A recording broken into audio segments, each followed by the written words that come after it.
Everyone in the room was stunned. How could Emma be this good? She didn't need any test shots, even though it was a challenging brief, and she had to change poses every few seconds.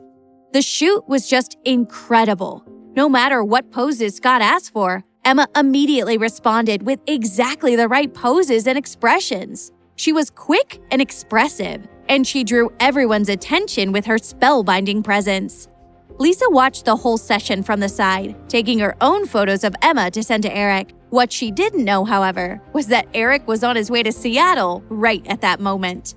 The intense photo shoot convinced the photographer and everyone watching that Emma was as good as any model in the industry, maybe better. The onlookers included Julius Taylor, who gave her an enthusiastic thumbs up from the side as the session finished up. He felt so bad that he'd yelled at her after the Crown Star fiasco that he'd apologized to her once again, this time in person. When the shoot was finally over, Emma removed her makeup and changed into her own clothes. Her expression regained its usual calm once again. Lisa hurried over to cover her with a jacket, feeling so overwhelmed with joy and satisfaction that her eyes were filling with tears. After giving Emma a quick hug, her phone started buzzing. She said to Emma with a frown, "It's Nathan. Do you want to talk to him?" Emma's gaze just darkened, but she took the phone from Lisa. "Hello?" "Emma, how are you? Things good out there? Have you heard any news?" Nathan asked, treading lightly. "Why?" Emma asked, pretending a calm she didn't really feel. What happened? "Oh, it's nothing." He was sure she wouldn't have found out yet since she was busy in Seattle. "How about I fly out to Seattle tomorrow? We can apply for a wedding license there and have a ceremony in a couple of days. It'll be perfect. The scenery is beautiful and the whole feel of the city is great. We could even take advantage of this opportunity to have a holiday. It could be our honeymoon."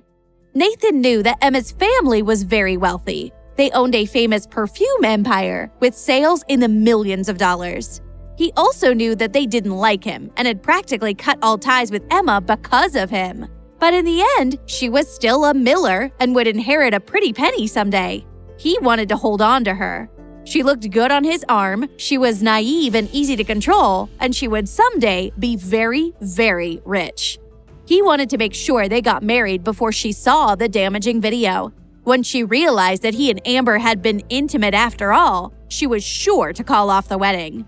She shocked him with her response.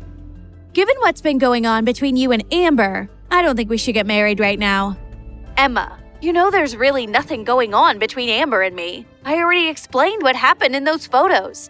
Amber simply lost her balance because of her injury, poor girl, and fell into my arms. What could I do but catch her?" "And what about the video?" Emma asked, maintaining her calm tone.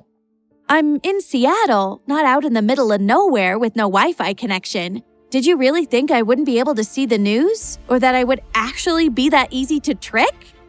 "Emma, please, trust me a little. We've been together for so many years. Don't you know what type of person I am?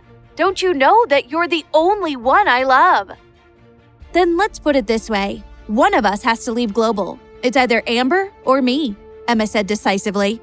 "Emma, you've always been the one who's understood me best. You've always been so supportive. Why are you pressuring me now?" Now that he was being put on the spot, Nathan couldn't decide what to do.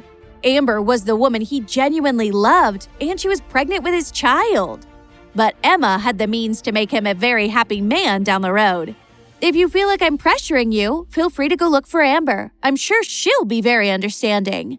Now that he was thinking things through, Nathan decided maybe he should give up Amber. After all, she'd only gotten to be as successful as she was because of him. What could she really bring him in the future? "It's you. I choose you. Give me some time to speak to Amber. I'll come out to meet you, and then we'll get married right away." "I'll be waiting for you," Emma responded. Her words stayed calm, but inside she felt the contempt just waiting to spill out. Lisa glanced at Emma's scornful look and grabbed the phone back, hanging up the call. "From now on, we're not taking any of his calls. I'm tired of him ruining the mood." "That's fine with me. Let's go back to the hotel. I'm really tired." Back at the hotel, Lisa gave Emma a hug and said, "Get some rest, and don't worry too much about Nathan and Amber. You've got to be refreshed for tomorrow's outdoor shoot." "I know," Emma nodded before closing the door. She suddenly noticed the sound of water coming from the bathroom. "Who's there?"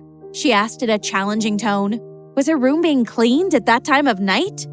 Emma heard the water turn off, but afraid she might have entered the wrong room, quickly headed back out the door. Before she could leave, a deliciously deep voice said, "It's me." Emma turned around, shocked to see Eric. "You? How?"